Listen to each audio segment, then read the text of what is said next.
All right, welcome back to another After Dark, everybody. Hope you all are having a good night so far. Hope you had a nice day.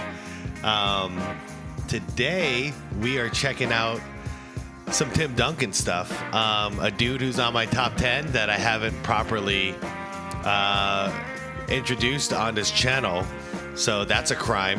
But as I'm getting further along into this channel and this content, I'm realizing how many players we still haven't talked about, and we'll slowly but surely get to all of them.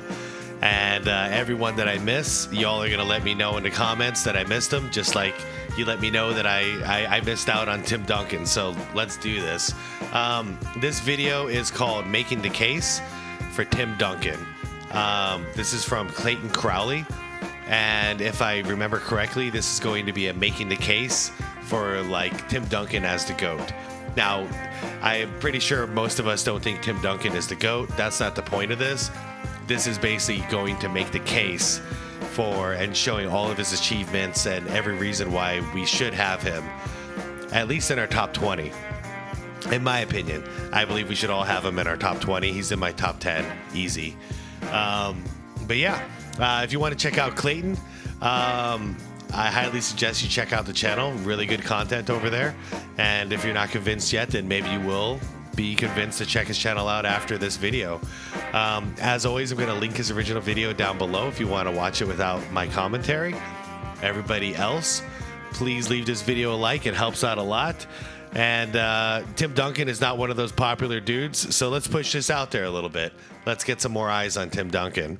All right, everybody, here we go. Basketball is special. The size of the court and the lack of pads or helmets give fans the most intimate experience of a team sport that exists. And because of the different styles that basketball allows for, players develop their own distinct identities and signature styles through their creativity, flair, and athleticism. And although no player succeeds alone, the scoring volume and two-way nature of the sport give individual stars a nearly unprecedented amount of control over the flow and outcome of a game. For this reason, players are constantly compared to their peers and to the legends of the past in order to answer the most hotly contested question in the sport: who's the greatest to ever do it? For many, the question's redundant. They believe in only one right answer: their answer. Yeah. Others might have their own personal stance, but acknowledge one or two alternatives. But I believe that there's much more nuance to the question of greatness and more answers to it than you might think. By my count, there are 8 players in NBA history that have a substantial claim as the GOAT. It's a subjective thing, though. I can't give you a definitive answer. All I can do is make the case.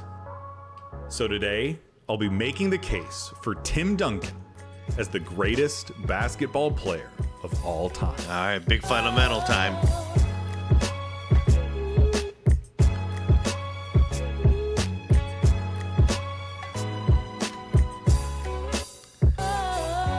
I'm not even going to fart around with it. I don't have LeBron in my top 10 anymore. Tim Duncan's there, though. And if you don't understand it, maybe you'll understand at the end of this, because he achieved a lot more with one team, and he did it the right way. So same reason why I have Steph over LeBron as well. Same exact reasoning, and Magic and Bird and Kobe. I know what you're thinking. No way. There's no chance that Tim Duncan is the GOAT. He's not even the best player of his generation, you might say. You're thinking that there's no way that Duncan belongs in the same company as some of the other players in this series. And if you believe that, there's probably 3 things that you'll bring up as I make this argument. Let's be real. It's because he was boring. It was boring to watch Tim Duncan, but the guy produced. 1, his second act. If you're the kind of person who rates players through spreadsheets, his career in the 2010s is statistically underwhelming. 2, his peak. You might say that Duncan never had a real peak, where he was the most dominant player in the league, night in and night out, like someone like Shaquille O'Neal was. And 3, Greg Popovich. Duncan has always had pop, one of the very best coaches of all time in his corner. Yeah, people shame Duncan for being a system player, but isn't that the idea of basketball, is to be on a team and like play your role on a team? I hear you, and I promise to address those throughout this video as they become relevant. Let's start with the big picture stuff. Duncan was a 5-time NBA champion, a 3-time Finals MVP, 2-time regular season MVP, 15-time All-Star, and he made 13 All-NBA teams and 15 All-Defensive teams. Those 5 championships are more than Larry Bird or Wilt Chamberlain won. His 15 All-Defensive selections are the most of anybody ever. Wait, really? His 15 All-Defensive selections are the most of anybody ever. Damn. His 15 All-Star appearances are tied for 3rd all time. He has as many regular season MVPs as Kobe and Shaq combined, and only Michael Jordan and LeBron James have more Finals MVPs. Don't forget about his college accomplishments though, because remember, Duncan came out of Wake Forest after 4 years, despite people like Jerry West, who said he could have been the #1 pick if he had left after his sophomore year. Instead, by the end of that collegiate career, he was a 3-time Defensive Player of the Year, 2-time ACC Player of the Year, 2-time Consensus All-American, and was the National Player of the Year his senior season. And when he heard his name called on draft night, he had left college basketball as its all-time leader in rebounds. Wow. That snapshot of a basketball career should be enough to have him at the table of any GOAT conversation. So he leads the NCAA in rebounds ever? Dude, I'm learning a bunch already. But you're not totally sold. To look at his career further, let's examine his place on some of the all-time leaderboards. Once again, it's because he's boring to watch. It's why he didn't have that flair, man. But yeah, he's already making a hell of a case here. Here's where he ranks all-time in the major statistical categories. There's some impressive stuff here, but for the most part, it doesn't really jump off the page at you. His career totals are substantially less impressive than other players at his position, like KG, Karl Malone, or Dirk Nowitzki. I'm more curious about the averages. And that is because you can't judge Tim Duncan's numbers like you can with most players. Imagine, in 15 years, if someone said to you that Russell Westbrook was better than Steph Curry, citing how many points and assists and rebounds Westbrook had. Yeah. You'd laugh, right? Because you know that those numbers don't tell the full story. It would be impossible and irresponsible of me to talk about these players without mentioning the raw data that exists with them. But by measuring players purely by their box scores, you're leaving out the context in which those numbers were achieved. Yeah, same way I could say Dennis Rodman is the greatest rebounder I've ever seen. But if you look at the stats, you look at total career stats, he's not even up there. The context that makes those numbers meaningful. Such is the case with Tim Duncan, whose success and greatness transcend a box score. Yep. You can't judge Tim Duncan with numbers alone. Nope. The fact of the matter is that if you ran a team and you could pick from any NBA player to ever play the game, and your goal was to set your team up for success, you would pick Tim Duncan. In my opinion, the greatest power forward of all time. I can't think of anyone better. And there's a lot of great power forwards, but in my opinion, greatest of all time power forward. For one, you have his play on the court, and we are going to talk about some numbers here for a little while. Offensively, he was dominant through the first 10 years of his career.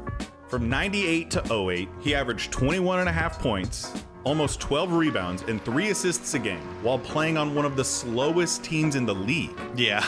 In those 10 years, his teams never once ranked in the top half of the league for pace. No, but I bet they're in the top 5 of defense every year.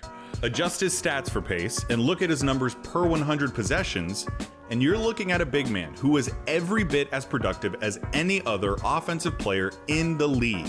Yeah, real quick, there's a reason why they dominated my Suns in the 2000s. Suns were a high pace run and gun kind of team with Mike D'Antoni and Steve Nash leading the charge. And they were our kryptonite. Their method is always to slow the game down. And when we had to slow the game down and play at their pace, they kicked our ass every single time. So yeah, they did it by design. It was very smart. But yes, stat-wise, it kills players' stats by playing at that slow of a pace. You already know about his skill set. He was, after all, the big fundamental. Yep, he did it all. He could pass out of double teams, face up and break down the defense with surprising agility, consistently knock down shots from the elbows, and torch any big man in the league with his array of moves in the post and subtly imposing physicality. He could masterfully run a pick and roll with any guard with working limbs. And of course, he had his signature bank shot, one of the most consistent and reliable shots of all time, right up there with Kareem's skyhook and Dirk's fadeaway. Yep. Those skills never deteriorated throughout his career, save perhaps his final year. And that's where I want to tackle the idea that his second act was unexceptional. His scoring numbers dipped in his last 8 years, never averaging over 20 points a game again. But as the Spurs offense became more collaborative and free-flowing, Tony Parker and Manu Ginobili shouldered more of that scoring burden as Duncan aged. His shot attempts fell, though he remained efficient. His skills hadn't waned. The Spurs just didn't need him to score 28 points every night. Yep. He retained his role as leader and contributed in other facets of the game. That's why, in 2013, at the age of 36, he became the oldest player ever named to an All-NBA first team. David Robinson did it before him. Once Tim Duncan came around and Dave Robinson was getting old and he was dealing with some injuries and whatnot, well, Dave Robinson's scoring decreased as well, and he focused more on like rebounding, defense, stuff like that to help the team. And Tim Duncan came in and helped shoulder the load when it comes to scoring. So Tim Duncan kind of went through the same thing. He had Kawhi Leonard up and coming. He still had Ginobili and Parker to help shoulder the load offensively. So he found his gap. Pick his spots, put his teammates in position to succeed, and save himself undue punishment and wear until it was needed. Duncan was never a prolific scorer, even in his prime. His game was never predicated on gaudy point totals like Malone or Dirk. With a different offense, he took fewer shots. With fewer shots, he scored fewer points. Yeah. The whole time, though, he remained the whole package. He was a tremendous rebounder, the go-to guy in crunch time, and don't forget, the best defender maybe ever. Yeah, that's what hurts his stats more than anything. The lack of flashy numbers for defense outside of blocks and steals. It's so hard to measure how much a drive was cut off because of his presence, or how much a shot was altered because of his contention. Yep. There are some advanced metrics that attempt to do this, and although it is an inexact science, stats like defensive rating, defensive win shares, and plus-minus numbers do an admirable job of capturing the game's best ball stoppers. Yeah, I've never seen any big man thrive against Tim Duncan. They don't. Their numbers usually go down. Duncan's place in those metrics is unmatched. These metrics, along with his record 15 defensive selections, serve as a testament to how Duncan thrived when the opponent had the ball. Nate Silver's 538, a website that works with data and statistical analysis in every realm from politics to sports, published this article by Neil Payne. In it, Payne crunches several data points to come up with a player's WAR value, or wins above replacement. In other words, how much better were you than an average player? Payne's WAR statistic valued balance above all else, players who succeeded at both ends of the floor. Tim Duncan was the leader by a mile. What does that all mean? It means that Tim Duncan was a tremendous offensive player despite the lack of volume, and one of, if not the, greatest defenders of all time. Yeah. In short, his value as a two-way player is virtually unmatched in the last 50 years of NBA basketball. So enough with the numbers. Good. Yeah, good. Screw the numbers when it comes to Tim Duncan. I want to talk about Tim Duncan when it mattered the most. Yep. the playoffs.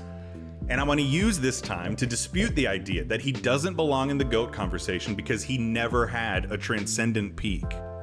Look at any numbers, read any article, talk to any fan who paid attention to the game at the time, and you will come to the same conclusion every time.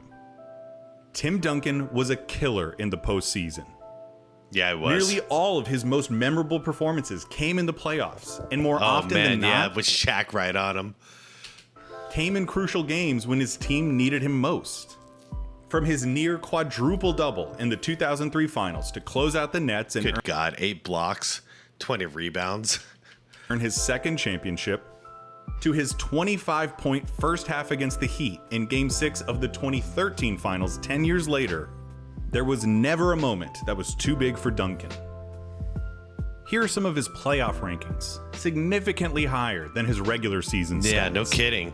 That's because 1, he was in the playoffs more than anyone else of his era, and 2, he's one of the best playoff performers in NBA history.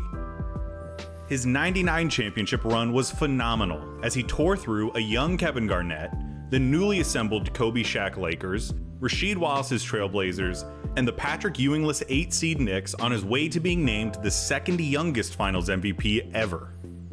Man, straight up, I hated these guys. I hated the Spurs. I hated this era of the Spurs because what they did to my Suns. But I always respected the hell out of them, and I knew just how good they are.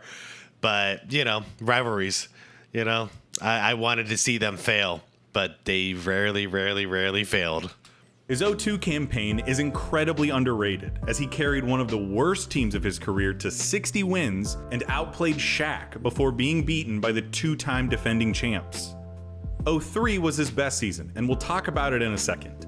Just know that his running mate David Robinson averaged 8.5 points and 8 rebounds in the regular season, and that Duncan's win shares in that playoff run remained the most of anyone in a single postseason. In the mid to late 2000s, Duncan's teams remained fixtures in the playoffs against competition like Dirk's Mavs, Nash's Suns, and Kobe's Lakers. Yep. He repaid the Spurs by leading them to 2 more titles in 05 and 07. He gave us one of the great shots of his career in Game 1 of the 08 Western Conference Finals against the Suns. Yeah, let's talk about that. Like I said earlier, in Game 6 of the 2013 Finals, at age 36, playing against Wade, Bosh, and Apex LeBron on the road, Duncan put up 25 points in the first half. It would have gone down as an all-time series-clinching performance had it not been for that game. He got his revenge in 2014 as the Spurs played the best basketball that has ever been played, setting the tone in Game 1 with a classic 21-10 while shooting 9 of 10 from the field. And as his last playoff hurrah, trying to defend the title at the ripe age of 38, in Game 7 of a first-round series against the Clippers, Duncan reached all the way back and put up 27 points and 11 rebounds, sinking crucial free throws to tie it before Chris Paul nailed a dagger. Damn, man, these 27 and 11. The same Tim Duncan that was giving the business to a 22-year-old Kevin Garnett was the same Tim Duncan that was taking a 26-year-old DeAndre Jordan to school. He was ready to win championships from the day he entered this league to the day he left it. And I think that's why his peak is used as an argument against him. I mean, as far as like his team and the winning involved and his role in it, he pretty much had a peak his entire career. The fact that his championship window lasted his entire 19-year career and that his teams were always somewhere between 50 and 60 wins means that it's hard for any one of them to stand out from the rest. And for some unfathomable reason, being consistently great is less of an accomplishment than being great for a short stint. But if any of them do stand out, it's his 2003 season. After leading his team to 60 wins and his second consecutive MVP, Duncan eviscerated everything in his path as he tore through the playoffs. He upended the Suns, ended the Lakers' 3-year reign as champions, and outdueled Dirk before absolutely torching the Nets in the finals. Poor Nets, man. I'm glad Jason Kidd eventually got that championship in Dallas, but the poor Nets, you guys had no luck. The East was so crappy back then. it was something special to get to the championship, but man, it had no business going against any of these big dogs in the West. By the time he was holding the trophy, it was clear, beyond a shadow of a doubt, that Duncan was the league's best, most complete player. Listen, I'd be lying if I said that Duncan's peak was higher than Shaq's. Shaq is the most dominant physical force since Wilt Chamberlain. But even still, there has never been a player at his position who has come anywhere near the apex of Timothy Theodore Duncan. The truth is that Shaq was so much more of a spectacle. To watch Shaq at his peak was unlike anything else. To see someone... By the way, I just, because of modern basketball, I just got to point something out. Hold up. Duncan. The truth is... Okay, you see how John Stockton just got annihilated right there? He's got the shit blocked out of him, right? Watch him just walk it off. Like, and he's not gonna like raise up his arms like complaining about the call or anything like that. Like, he's just like, oh shit, he got me. Is that Shaq was so much more of a spectacle. To watch Shaq at his peak was unlike anything else. To see someone of his size and stature move so powerfully and fluidly is still something of a miracle. To see Duncan at his peak was a lot like seeing him 7 or 8 years later. He was just a little faster, a bit stronger, and a touch quicker. But do aesthetics equal superiority? No. I'd say no. And although Shaq in his prime was certainly a more dominant offensive player, there was never a time when he could match Duncan's abilities as a defender. Agreed. 100% agreed. Tim Duncan played legit defense every single night. Shaq would block the hell out of some people, but he was also very slow. Very slow. Teammate. The two are antitheses of each other. Shaq loves fame. Duncan loathes it. Shaq would sometimes show up to training camp out of shape, often battled with his co-stars, and finished his career having played for 6 different teams. Duncan took great care of his body, cemented himself as the cornerstone of his franchise, and as one of the most celebrated teammates in NBA history. Yep. Shaq cared a little too much about what everyone thought about him. Tim Duncan was never complaining about being the man. Shaq was always concerned about being the man. It ruined it in Orlando, then it ruined it in LA. And it didn't happen in Miami, but he ruined that because of other issues with his ego. Tim Duncan, man, he didn't care. He was the high scorer. He didn't care. Did they win or did they lose? That's all he cared about. That's why I respected him. I still do. Duncan couldn't have cared less. And while I'm at it, addressing these points of criticism, let's go ahead and tackle Pop. He would be the first one to tell you that he wouldn't be here without Tim Duncan. For one, Duncan can play any style of basketball in any era. You want to go old school? Slow pace, dump it off to the big man down low, let him bang and be solid on defense? Titles. Remove the hand checking and illegal defenses. When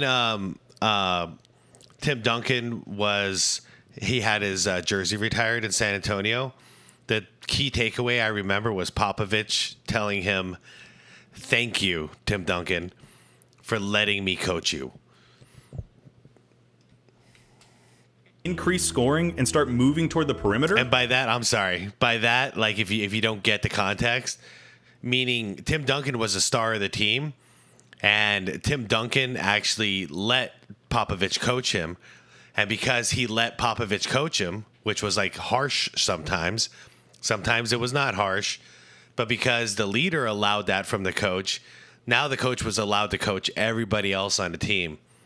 It's not like some LeBron James situation where, like we just saw with Coach Ham and many other coaches, where LeBron doesn't respect the coach and he's not allowing the coach to do his job. So the rest of the team doesn't respect the coach now. It all falls apart. Now your only option is to fire the coach. Tim Duncan could have easily done that to Popovich and just said, like, you know what, Pop? Like, I don't like the way you're talking to me, so I'm not going to... but the players are going to align with me, not with you. And Popovich could have had a very short coaching career. But Tim Duncan, he was a real one all the way to the end. He was still coachable. And that's why I wanted to bring that up, because when Pop said that, like, he was almost in tears. Like, it really meant the world to him that Tim Duncan just allowed that to happen. So he was able to coach the team the right way. And they had all that success because from the very top to the very bottom, they were all synchronized, same mission. Move the hand checking and illegal defenses, increase scoring, and start moving toward the perimeter? Titles. And when the league went small ball, the pace exploded, and shooting and ball movement became more important than anything, the Spurs posted the largest margin of victory in NBA Finals history. Second, he can play with any team. Honestly, has any superstar done more with less? Jordan had Pippen his entire run and Rodman for the last half. Bird had McHale and Parrish. Wilt had West and Hal Greer. Russell had Cousy, Jones, and Havlicek. Magic had Kareem and vice versa. Kobe had Shaq and vice versa.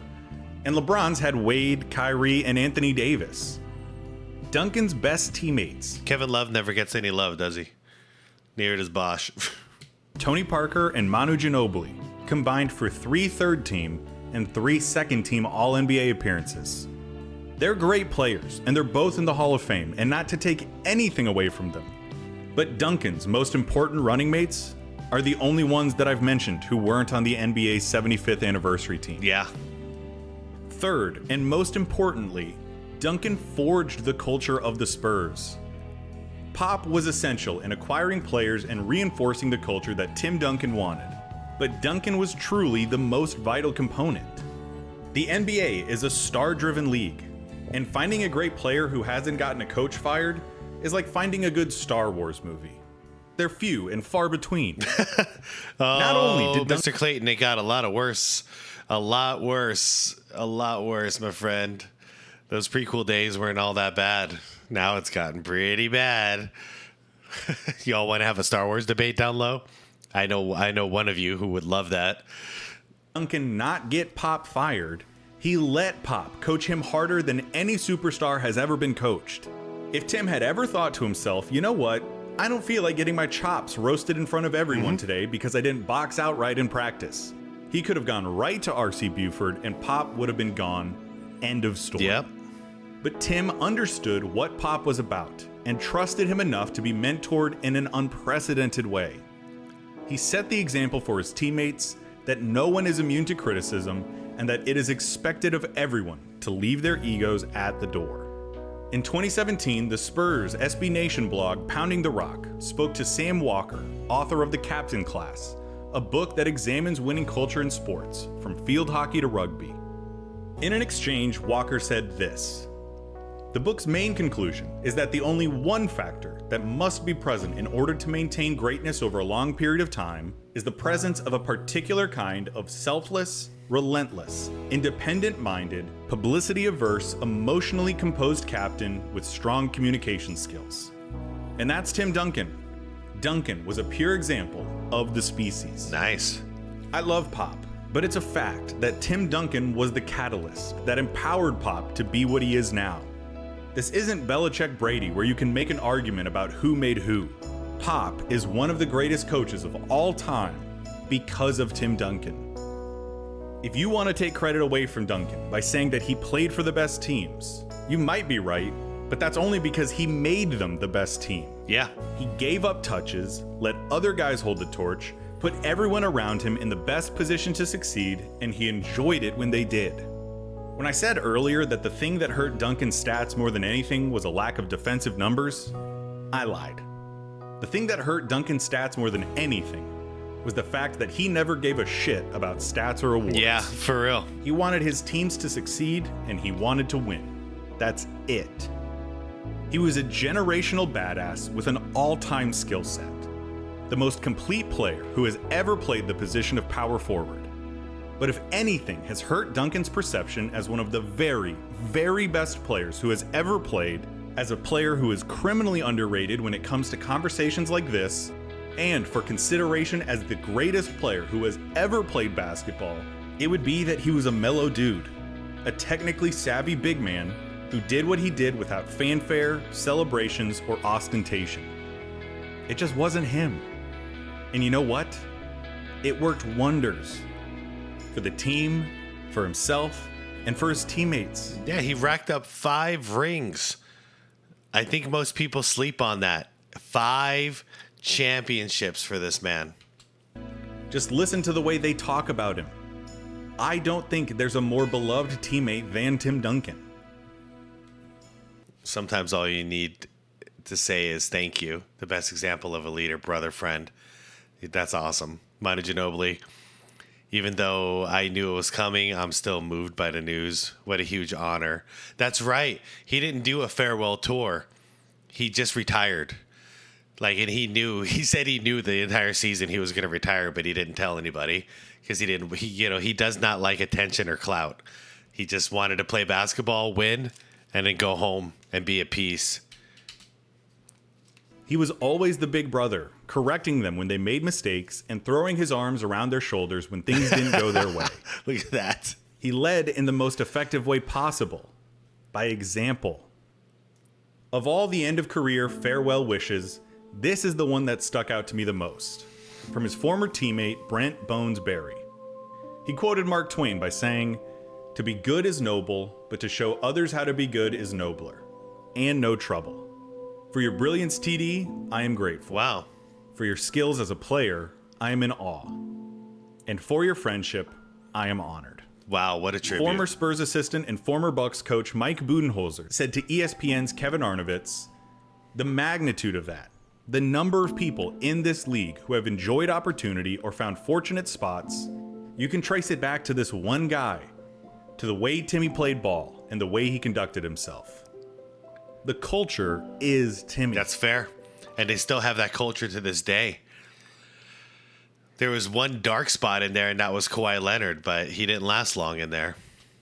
The NBA is a league of superstars and dynasties. And I just mean by that, I saw him arguing with Pop a lot. He kind of had that star mentality. From Russell to Jordan, from Chamberlain to LeBron, we remember its history through its champions.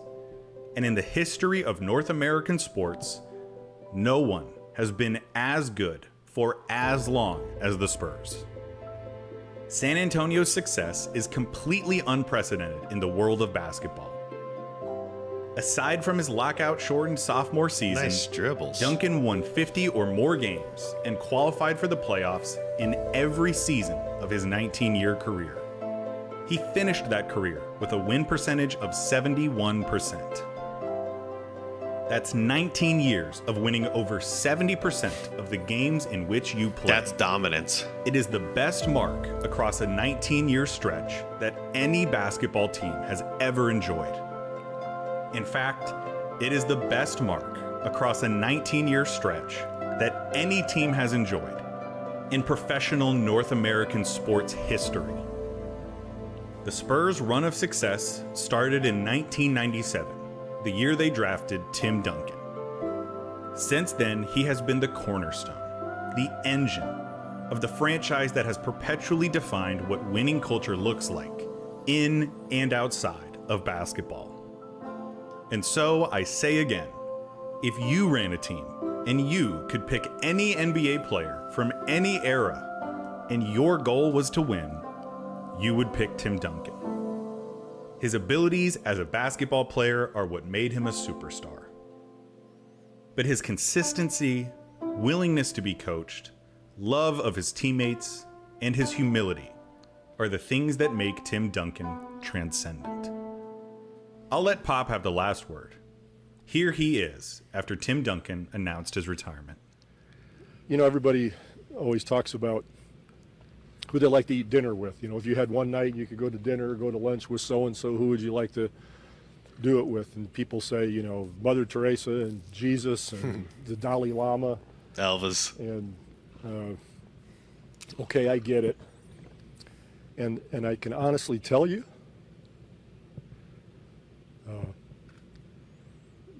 my dinner would be with Timmy.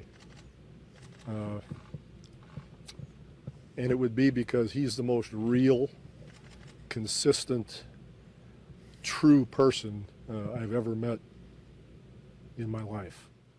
Damn. Man, that was heartfelt. it's,